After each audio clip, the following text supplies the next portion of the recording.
Hello लाडक्या बहिणींनो आणि लाडक्या ताईंनो, मुख्यमंत्री माझी लाडकी बहीण योजना आणि त्याच्याबद्दलची सर्वात मोठी खुशखबर, आनंदाची बातमी घेऊन येतोय. लाडक्या बहिणींनो, आपल्या प्रयत्नांना यश आलेलं आहे. आपल्या प्रयत्नांना यश आलेलं आहे. आपण केलेलं आंदोलन आणि आपण केलेल्या आरटीआयच्या माध्यमातून लाडक्या बहिणींनो, पेंडिंग हप्ते भेटणार म्हणजे भेटणार असा दावा लोकसत्ता न्यूजपेपरने केलेला आहे. लोकसत्ता आणि हा न्यूजपेपर महाराष्ट्रातील ऑथेंटिक न्यूजपेपर म्हणून गणला जातो. तर बघा लाडक्या बहिणींनो, पेंडिंग हप्ते भेटणार आहे, सगळेच मिळणार आहे. 17वा, 18वा आणि हा जो 19वा हप्ता आहे, चालू हप्ता, तो सुद्धा तुम्हा सर्वांना भेटणार आहे, ज्या बहिणींना भेटलेले नाही आहेत. म्हणजे आपण जे प्रयत्न केले आहेत ना लाडक्या बहिणींनो, ते अगदी बरोबर होते. काय आंदोलन आणि आरटीआय, अंगणवाडी सेविकांकडे सुद्धा याद्या आलेल्या आहेत. या याद्या माध्यमातून कशी ती पडताळणी होणार आहे, ज्या बहिणींनी ई केवायसी चुकली आहे, सगळं तुम्हाला या व्हिडिओच्या माध्यमातून सांगणार आहे. तत्पूर्वी लाडक्या बहिणींनो, आपल्या महाराष्ट्राचे जे उपमुख्यमंत्री साहेब होते अजितदादा पवार, बरोबर, ज्यांना आपण दादा म्हणून म्हणतो, त्या व्यक्तीचं काल दुःखद निधन झालं आणि यासाठी आपण त्यांना भावपूर्ण श्रद्धांजली देऊयात. आणि महाराष्ट्रामध्ये जे काही काम केलं असेल, त्यांनी चांगलं केलं असेल, वाईट केलं असेल, त्या मुद्द्यांकडे न जाता फक्त एवढीच माझी इच्छा आहे, तुम्हाला महाराष्ट्रातील जनतेला म्हणणं, विचारणं गरजेचं आहे, की ठीक आहे, आपल्या महाराष्ट्राचे उपमुख्यमंत्री साहेब झाले, थोडंसं दुःख झालं, महाराष्ट्रातील सर्व जनतेला दुःख झालं. मी त्या जनतेच्या विरोधात नाहीये. पण 3 दिवस 30 तारखेपर्यंत शाळा बंद करणं हा कितपत योग्य निर्णय आहे सरकारचा, हाही मला इथे बघायचा आहे. सोबतच मला सरकारला हे म्हणायचं आहे, की आपल्या भारतामध्ये अनेक दिवशी अनेक लोक मरतात. मग त्यांच्यासाठी सरकार का करत नाही? अजितदादा पवार गेले, यांच्या आत्म्याला शांती भेटो, यांचं मोठं स्मारक आपल्या भारतामध्ये, आपल्या महाराष्ट्रामध्ये उभं हो, याला मी मान्यताच देईल. पण जसं अजितदादा पवार गेले, असेच आपल्या भारतामधले सुद्धा जे माणसं आहात, तुम्ही आहात आणि मी आहोत, या प्रत्येक व्यक्तीला अशाच पद्धतीचा सरकारने काय करायला पाहिजे, रिस्पेक्ट करायला पाहिजे आणि लाडक्या बहिणींना किडो मोकड्यांसारखं किंवा सामान्य जनतेला किडे मोकड्यांसारखं ट्रीट करायला नको. कारण एक इंडिया वाव नावाची एक फ्रँचायझी आहे मोमोजची. कुठे? कलकत्तामध्ये. आणि तिथे 26 जानेवारीला त्यांच्या गोडाऊनमध्ये आग लागून 30 लोक जिवंत जळाले आहेत, जिवंत. पण त्याची न्यूज आपल्यापर्यंत पोहोचलेली नाही आहे. तर ही शोकांतिका आहे की नाही, की सामान्य माणूस म्हणजे काय, किडे मोकाड्यासारखा मेला तरी चालेल, त्यांच्या दगडाखाली पायाखाली येऊन मेला तरी चालेल, पण जे मोठे माणसं आहेत, ज्यांचं नाव झालेलं आहे, ते मेले तर तुम्ही महाराष्ट्रामध्ये 3 दिवस शाळा बंद ठेवता, 3 दिवस शोकाकुळ तुम्ही मनवता. मान्य आहे, तुम्ही काम केलं असेल, सगळंच केलं असेल, सगळंच मान्य आहे. हे फक्त माझं मत देतोय मी, कोणाच्याही विरोधात नाहीये, कोणत्याही पक्षाच्या विरोधात नाहीये. ॲज अ सामान्य सिटिझन, आपल्या भारताचा नागरिक, आपल्या महाराष्ट्राचा नागरिक, मला वाटलं की बाबा ठीक आहे, तुम्ही झालायत महाराष्ट्राचे उपमुख्यमंत्री साहेब आहात, तुम्ही सगळं केलंय, तुम्ही चांगले कामं केले, तुम्ही वाईट कामं केले, याच्यामध्ये मी पडणार नाही. फक्त एवढंच म्हणणं आहे, की सामान्य माणूस मरतो तेव्हा का बरं महाराष्ट्र सरकार किंवा भारताचं सरकार इथे काही करत नाही? हाच एक मुद्दा होता, तो तुम्हाला मांडला. तुमच्या काही प्रतिक्रिया असतील तर नक्की कमेंट बॉक्समध्ये सांगा. बघा लाडक्या बहिणींनो, आपण जे केलेले प्रयत्न आहे त्यांना यश आलेलं आहे, यश आलेलं आहे, यश आलेलं आहे. धुळे, मुख्यमंत्री माझी लाडकी बहीण योजना, थकलेल्या हप्त्यांची रक्कम खात्यात जमा होणार.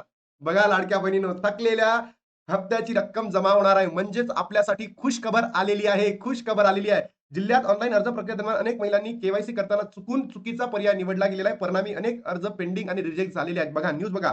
29 जानेवारी 2026, 8:22 म्हणजे आजची न्यूज आहे लाडक्या बहिणींनो, आजची न्यूज आहे. आणि तुम्हाला हा लाभ भेटणार म्हणजे भेटणार लाडक्या बहिणींनो. बघा, मुख्यमंत्री माझी लाडकी बहीण योजना अंतर्गत अर्ज केलेल्या हजारो महिलांना केवायसी तांत्रिक अडचणीमुळे सामोरे जावे लागले होते. मात्र आता महिलांसाठी दिलासादायक निर्णय घेण्यात आला असून जिल्ह्यातील 51,884 अर्जाची प्रत्यक्ष अंगणवाडी सेविकांमार्फत काय करणार आहे, ई केवायसी केली जाणार आहे. मला असंच सरकारला पुन्हा म्हणायचं आहे, की हे बाबा धुळे जिल्ह्यामध्ये असेल तर महाराष्ट्रामधले जे बाकीचे जिल्हे आहे ना, 36 जिल्हे, त्या जिल्ह्यांमध्ये सुद्धा करा. सोबतच तुम्ही डिजिटल सुद्धा करा, म्हणजे ऑनलाईन सुद्धा करायला मोकळे व्हा. कारण की ई केवायसी दरम्यान जेव्हा अंगणवाडी सेविकांनी जर केली तर ठीक आहे, नाही केली तर तोही इश्यू आहे. म्हणून जिल्ह्यात ऑनलाईन अर्ज प्रक्रियेदरम्यान अनेक महिलांकडून ई केवायसी करताना चुकून चुकीचा निवडला गेला होता. परिणामी अनेक अर्ज पेंडिंग रिजेक्ट झाले होते. ही बाब शासनाच्या निर्देशात आल्यानंतर पात्र महिलांना योजनेपासून वंचित राहावे लागू नये, तसेच अपात्र व्यक्तींना लाभ मिळू नये अशा उद्देशाने पडताळणीचा निर्णय घेण्यात आला. अगदी योग्य निर्णय आहे. सोबतच तुम्ही जर ऑनलाईन सुद्धा केलं तर अजून छान होईल. तर मग लाडक्या बहिणींनो, याद्या आल्यात ना, तर याद्या कशा आल्या आहेत बघा, की याला 2 ते 3 टप्प्यामध्ये याद्या येणार आहे. पहिल्या याद्या आल्यात लाडक्या बहिणींकडे. काही ठिकाणी होत नाहीये, काही ठिकाणी म्हणत नाही, की जी आर आलेलं नाहीये. अजून त्या पोहोचायच्या आहेत. तर याद्यामध्ये जर तुमचं नाव असेल, तर तुमची काय होईल, पडताळणी केली जाईल. तिथे केवायसी केली जाईल अंगणवाडी सेविकांकडनं. तुम्हाला काय तयार ठेवायचं आहे? तुमचं आधार कार्ड. तुमचं आधार कार्ड तुम्हाला तयार ठेवायचं आहे. सोबतच तुमच्या फॅमिलीमध्ये कोणी गव्हर्नमेंट सर्व्हंट आहे की नाही, याचा तुम्हाला ठेवायचं आहे. आणि सोबतच अंगणवाडी सेविका तुमच्याकडनं ₹10-20 घेतील, जे सेल्फ डिक्लेरेशन म्हणतो, ज्याला स्वयं घोषणापत्र म्हणतो. हे सुद्धा लागणार आहे. स्वयं घोषणापत्र, सोबतच तुमचं आधार कार्ड आणि तुमच्या फॅमिलीमध्ये कोणीही जॉब करत नाहीये याचा एक पुरावा. तो पुरावा तुम्ही कोणताही सादर करू शकता. It doesn't matter. म्हणजे आपल्याला 3 गोष्टी लागणार आहे. इथे लिहितो मी डबल. आधार कार्ड लागणार आहे लाडक्या बहिणींनो. त्याचबरोबर सेल्फ डिक्लेरेशन लागणार आहे. हा फॉर्म अंगणवाडी सेविकाच घेऊन येतील. आणि नंतर फॅमिलीमध्ये कोणी जॉब करतंय की नाही, म्हणजे गव्हर्नमेंट सर्व्हंट आहे की नाही, याचा एक तुम्हाला पुरावा द्यावा लागेल. तो कोणता येऊ शकतो. ठीक आहे. खातरजमा होणार. या निर्णयानुसार अंगणवाडी सेविका कार्यक्षेत्रातील लाभार्थी महिलांच्या घरी जाऊन अर्जातील माहितीची खातरजमा करणार आहे. पडताळणी दरम्यान उत्पन्नाचा दाखला, वैवाहिक स्थिती, आधारशी संलग्न मोबाईल क्रमांक, रहिवासी पुरावा तसेच बँक खाते सक्रिय आहे की नाही याची तपासणी केली जाणार आहे. त्यामुळे महिलांना महा ई सेवा केंद्र आणि सेतू कार्यालयात वारंवार चक्र मारण्याची गरज राहणार नाही. हो, अगदी बरोबर आहे. पण अंगणवाडी सेविका इतक्या कॅपेबल आहेत का? त्या इतक्या टेक्निकल आहेत का? हाही एक प्रश्न या ठिकाणी उपस्थित होतो, की अंगणवाडी सेविकांना तुमचा उत्पन्नाचा दाखला बघेल, तुमचं वैवाहिक स्थिती बघेल किंवा आधार संलग्न आहे की नाही मोबाईलमध्ये हे सुद्धा बघेल. हा सुद्धा एक महत्त्वाचा मुद्दा आहे. पण आता बघा सरकार आहे ते प्रलंबित हप्त्याची रक्कम मिळणार. हीच बातमी तुम्हाला द्यायची होती. खुशखबर लाडक्या बहिणीनो. आपण केलेलं जे आंदोलन आहे ना, आपण केलेलं आर-टी-आय हे जे बोगस सरकार आहे, या बोगस सरकारने ऐकलंय शेवटी. जर ऐकलं नाही तर आंदोलन बंद करणारच नाही हो आपण. के त्रुटीमुळे अनेक महिलांचे नोव्हेंबर आणि डिसेंबर महिन्याचे हप्ते रखडलेले होते. आता पडताळणीनंतर पात्र ठरणाऱ्या महिलांचे प्रलंबित हप्ते एकत्रितपणे खात्यात जमा होण्याची शक्यता आहे म्हणताय बघा. होणार म्हणजे होणार लाडक्या बहिणीनो. आपण आंदोलनच तशा पद्धतीने केलंय. जिल्ह्यातील सर्व गावांमध्ये ही मोहीम राबवली जाणार असल्याने ग्रामीण भागात निर्माण झालेल्या चिंता काहीशी दूर झालेली आहे. जिल्ह्यात आढळलेल्या त्रुटींच्या 4 गटात वर्गीकरण करण्यात आहे बघा. वर्गीकरण करण्यात आहे. त्यामध्ये 65 वर्षापेक्षा अधिक वय दाखवणारे 5,524 अर्ज, 21 वर्षाखालील वयाचे 2,422 अर्ज, केवायसी दरम्यान चुकीचा पर्याय निवडलेले 41,827 अर्ज, लिंगाची चुकीची नोंद झालेले 711 अर्जांचा समावेश आहे. एवढ्या मोठ्या संख्येने महिलांचे हप्ते अकडल्याचे चिंतेचे वातावरण आहे. पण आता लाडक्या बहिणींनो तुमची पडताळणी केली जाईल. चुकीची माहिती भरली होती तुम्ही आणि त्याच्यानंतर तुम्हाला हे सगळे हप्ते तुमच्या अकाउंटला क्रेडिट होणार आहे.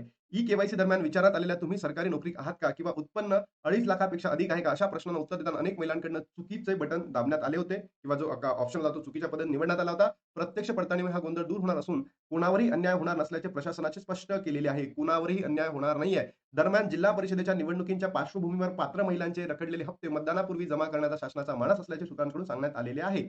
आय होप आणि याची तारीख सुद्धा आलेली आहे लाडक्या बहिणीनो 5 तारखेला आपली निवडणूक आहे जिल्हा परिषदेची. तर आय होप तुम्हाला या महिन्याचा जो लाभ आहे जानेवारीचा जो चालू लाभ आहे तो भेटणारच आहे. पण जे 17वा नोव्हेंबर आणि 18वा डिसेंबर महिन्याचा जो लाभ आहे तो सुद्धा तुमच्या अकाउंटला मिळणार आहे. पडताळणी प्रक्रिया पूर्ण वेळ झाल्यास फेब्रुवारी महिन्यामध्ये लाभार्थी महिलांच्या खात्यामध्ये रक्कम जमा होऊ शकते. म्हणजे 17, 18 आणि जो 19वा हप्ता आहे हा आपल्या अकाउंटला जमा होऊ शकतो लाडक्या बहिणींनो. या निर्णयामुळे महिलांना समाधान व्यक्त केले असून शासनाच्या पावलांचे स्वागत केले जात आहे. पात्र लाभार्थ्यांनी अंगणवाडी सेविकांना आवश्यक सहकार्य करावे. कोणतेही हप्ते विनाकारण थांबवले जाणार नाही असा विश्वास प्रशासनाने दिलेला आहे.